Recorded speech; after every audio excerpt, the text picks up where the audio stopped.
صدیق اکبر ہیں، وہ 2.5 سال تک مسلمانوں کے خلیفہ رہیں گے، 2.5 سال تک مسلمانوں کے امیر المومنین رہیں گے.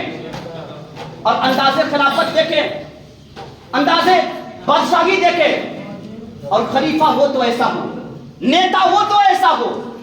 آج ہم تو یہ ہوتے ہیں نا صاحب جی کہ 10 روپے میں، 50 روپے میں، 100 روپے میں پورے خاندان کا ووٹ بیچ دیتے ہیں، اور پھر یہ دعا کرتے ہیں کہ میرے مالک نیتا حضرت عمر جیسا ہو، خلیفہ حضرت عمر جیسا ہو، حکمران حضرت عمر اور صدیق کے جیسا ہو.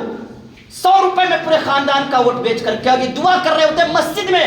وہی بندہ دعا کر رہا ہوتا ہے، دعا کروا رہا بھی ہوتا ہے کہ حکمران سیدنا صدیق اکبر عمر جیسا ہو. سنیں کیسا نیتا ہوا کرتا ہے، مسلمانوں کے کیسے لیڈر ہوا کرتے تھے، کیسے بادشاہ ہوا کرتے تھے. آج کے کوئی وارڈ صدر و مکھیا کی میں بات نہیں کرنے لگا ہوں، میں اس امیر المومنین کی بات کرنے لگا ہوں، اس خلیفہ کی بات کرنے لگا ہوں جو تقریباً 2.5 سال تک مسلمانوں کی خلافت کی کرسی پر سنبھالا تھا اور بادشاہ رہے گے. اور ان کے دور خلافت میں، حضرت عمر اور صدیق کے دور خلافت میں آدھی دنیا پر مسلمانوں کی حکومت تھی. آدھی دنیا پر 22 لاکھ مربع میل پر جس عمر نے حکومت کیا تھا، جس صدیق کے دور خلافت میں یہ 22 لاکھ مربع میل پر حکومت ہوتے تھے، میں اسی صدیق اور عمر کی بات کر رہا ہوں.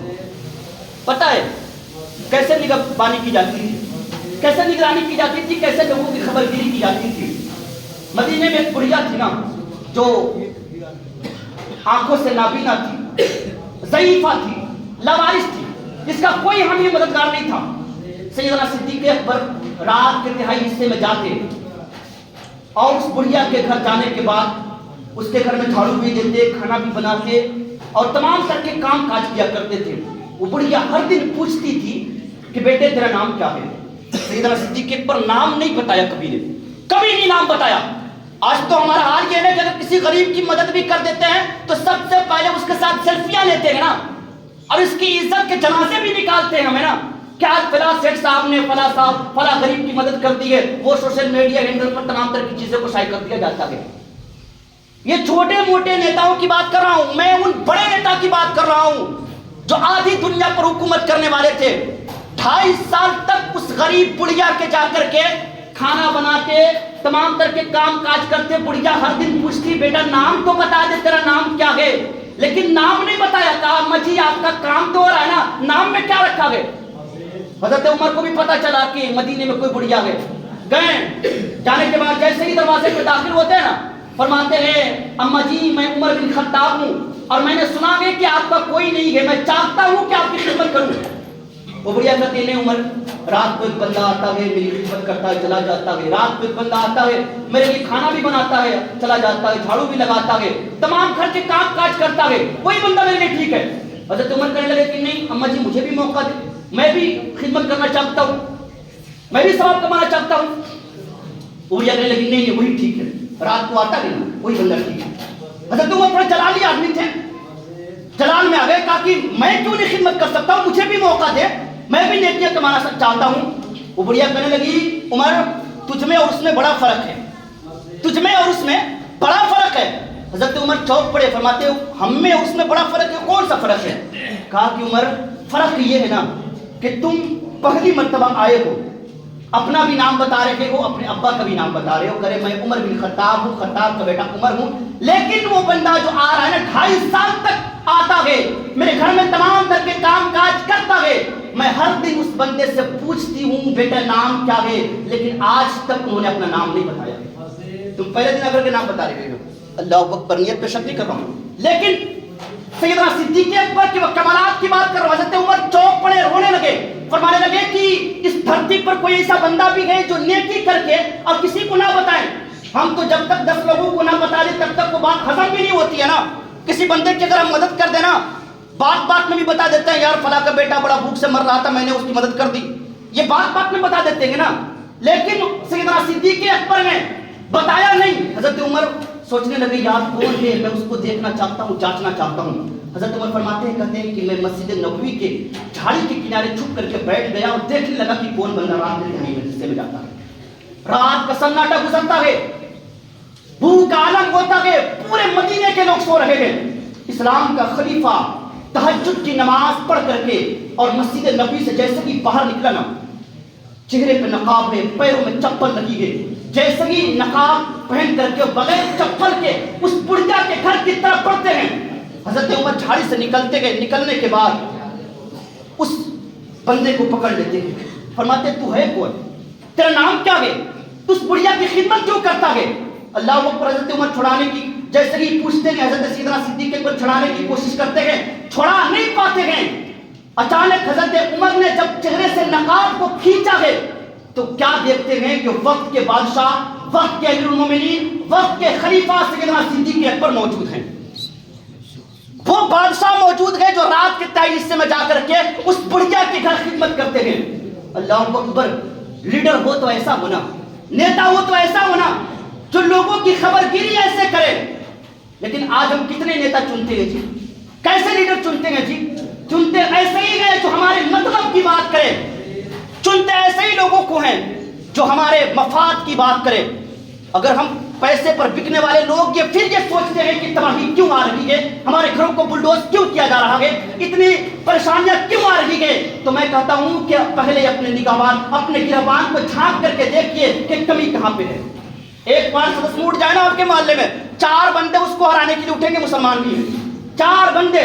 ابھی آپ نے پڑھا نا مہاراشٹر کی، میں خبر پڑھ رہا تھا مہاراشٹر کی، وہ امتیاز جلیل صاحب ہیں، وہ اٹھے تھے بیچارے، اور ان کو ہرانے کے لیے 17 لوگ اٹھے، شاید 17 ہی لوگ تھے، 15 یا 17 لوگ اٹھے، مسلمان اٹھے ان کو ہرانے کے لیے 17، اور تقریباً 2100 یا کچھ ووٹوں سے وہ بندہ ہار گیا، 2100 ووٹ سے وہ ہار گیا۔ ایک مسلمان کو ہرانے کے لیے اتنے 15 کے 15 اگر لوگ جٹ جائیں تو ظاہر سی بات ہے کہ جیتے گا کوئی اور، حیرت کی بات نہیں ہے۔ اور جو بندے اٹھے تھے نا 15 لوگ مسلمان، وہ مسلمان ہی تھے، ہمارے نبی کے کلمہ پڑھنے والے تھے، ہمیں ایک خدا کو ماننے والے تھے، قرآن کو بھی ماننے والے تھے۔ وہ 2100 ووٹ سے ہار گئے، اور جو لوگ اٹھے تھے کوئی 3000 ووٹ پایا، کوئی 5000 ووٹ پایا، اور کوئی 84 ووٹ پایا، کوئی اس طریقے سے 1000 ووٹ پایا، کوئی 500 ووٹ پایا، اس طریقے سے ووٹ پایا انہوں نے۔ ایک بندے کو میں نے کہا تھا کہ 83 ووٹ پا کر کے وہ بھی خوش تھا، مسلمان ہی میں۔ اگر وہ ایک جٹ ہو کر کے اس طریقے سے کرتے تو بندہ 21 ووٹوں سے نہیں آتا، 2100 ووٹوں سے نہیں آتا۔ اب پھر یہ سوچتے ہیں کہ پریشانی کہاں آ رہی ہے۔ میں بات کر رہا تھا عمر و فاروق کی نا، وہ دیکھا کہا کہ نقاب کھینچا، دیکھا کہ یہ وقت کے تو بادشاہ کے، ہاتھ جوڑ کر کے کھڑے ہو گئے، تھر تھر کانپنے لگے، فرماتے حضور آپ ہیں جو اس بڑھیا کے گھر جا کر کے خدمت کرتے ہیں، آپ ہیں جو اس بڑھیا کے جا کر کے تمام طرح کے کام کاج کرتے ہیں۔ حضرت عمر جب یہ سنے نا، جب یہ کہے نا، تو سیدنا صدیق اکبر کی آنکھوں میں آنسو آ گئے، رونے لگے۔ فرماتے ہیں، کہتے عمر اس نیکی کو کوئی نہیں جانتا تھا، صرف میں جانتا تھا، میرا رب جانتا تھا کہ میں اس بڑھیا کے گھر جا کر کے تمام طرح کے کام کاج کرتا ہوں، لیکن آج میرے رب نے اس نیکی کے پردے کو فاش کر دیا ہے۔ رونے لگے۔ اللہ اکبر۔ حضرت عمر فرماتے ہیں، کہتے ہیں امیر المومنین آپ ہیں، مسلمانوں کے بادشاہ ہیں، ذرا اتنا تو بتا دیں آپ نا کہ پیروں میں آپ نے چپل کیوں نہیں پہنا؟ پیر میں چپل تو پہن سکتے ہیں نا۔ سنیں وہ نقطہ سنیں۔ سیدنا صدیق اکبر فرماتے ہیں، کہتے ہیں کہ عمر سنو، میں نے پیر میں چپل صرف اس لیے نہیں پہنا ہے نا کہ مدینے کے تمام لوگ سو رہے ہیں، سارے لوگ اپنے اپنے بستروں پہ آرام کر رہے ہیں، اگر میں پیروں میں چپل پہن کر کے مدینے کے گلیوں میں گزروں اور میری چپل کی آہٹ سے کسی مخلوق خدا کی نیند خراب ہو گئی، کوئی بندہ نیند سے بیدار ہو گیا اور اس کی نیند خراب ہو گئی، میرے چپل کی آہٹ سے، میری چپل کی آواز سے اگر وہ کل قیامت کے دن رب کی بارگاہ میں شکایت کر دے گا، اے عمر بتاؤ میں رب کی بارگاہ میں کیا جواب دوں گا؟ وہ بندہ زارو قطار رونے لگا کہ میری چپل کی آہٹ سے کسی مخلوق خدا کی نیند خراب نہ ہو، جن کے تعلق سے میرے رسول نے فرمایا تھا، کہا تھا کہ اگر کسی کو جنتی کا چہرہ دیکھنا ہو نا تو میرے صدیق کو دیکھ لو۔ کنفرم ٹکٹ جس کو میرے رسول نے دیا تھا کہ صدیق تم جنتی ہو، وہ اتنا خوف خدا میں رو رہے ہیں کہ میری چپل کی آہٹ سے کسی بندے کی نیند خراب نہ ہو۔ نقطہ یہ بھی ہے نا کہ وہ اتنا رو رہے ہیں کہ ان کی چپل کی آہٹ سے کوئی بندہ سو نہ پائے، لیکن آج شادی کے موقع پر، دیگر رسومات کے موقع پر رات رات بھر ہم ڈی جے بجا کر کے لوگوں کی نیندوں کو حرام کرتے ہیں۔ اگر کوئی بندہ جن کی نیندیں حرام ہوئی آپ کے ڈی جے اور باجے کی وجہ سے، وہ رب کی بارگاہ میں شکایت کر دے گا تو بتا تو رب کی بارگاہ میں کیا جواب دے گا؟ کوئی تو آپ کو نہیں کہا ہے نا کہ آپ جنتی ہو، اگر کوئی کہا ہو تو بتا دیں. وہ کوئی گارنٹی نہیں کہ ہم جنتی ہیں یا آپ جنتی، کوئی گارنٹی نہیں ہے. وہ 10 خوش نصیب بندے ایسے تھے جس کو میرے رسول نے کہا تھا کہ تم جنتی ہو. وہ 10 بندے ایسے تھے، اس کے بعد کسی کو نہیں کہا کہ تم جنتی ہو. اعمال تولے جائیں گے، جن کے اعمال ٹھیک ٹھاک ہوں گے وہی جنت میں جائے گا. ہم بھی نہیں کر سکتے، اگر جو لوگ جنت کا ٹکٹ بانٹتے ہوں گے ان سے پوچھنے کا میاں جی آپ جنتی ہیں یا نہیں ہے. میں عرض کروں کہ وہ لوگ جو رات بھر ڈی جے بجا کر کے نیندوں کو حرام کرتے ہیں، کیوں نہیں آپ نے سوچا کہ جس محلے میں آپ ڈی جے بجا کر کے لوگوں کے نیندوں کو حرام کرتے ہیں، کوئی بندہ ایسا بھی ہے جو آپ کے ڈی جے اور باجے کی وجہ سے سو نہیں پاتا ہے. کوئی ایسا بندہ بھی ہے جو بیمار ہے، ڈاکٹروں نے کہا ہے اسے نیند کی حاجت ہے، لیکن آپ کے ڈی جے اور باجے کی وجہ سے وہ بندہ سو نہیں پاتا ہے. کوئی مزدور ہے جو دن بھر مزدوری کر کے آیا ہے، لیکن آپ کے ڈی جے اور باجے کی وجہ سے سو نہیں پایا ہے. کوئی ایسا بچہ بھی ہے جو ایگزام کی تیاریوں میں مصروف ہے، لیکن آپ کے ڈی جے اور پٹاخے کی آواز سے وہ بندہ سو نہیں پاتا ہے، پڑھ نہیں پاتا ہے. اگر وہ لوگ رب کی بارگاہ میں شکایت کر دے تو بتائیں تو صحیح آپ رب کی بارگاہ میں کیا جواب دیں گے؟ کیوں نہیں سوچا؟ یہ بزرگوں کے واقعات سنانا مقصود نہیں ہے، ان واقعات سے جو مسائل نکلتے ہیں، ان واقعات سے جو عبرت والی بات نکلتی ہے اس پر عمل کرنا ضروری ہوتا ہے.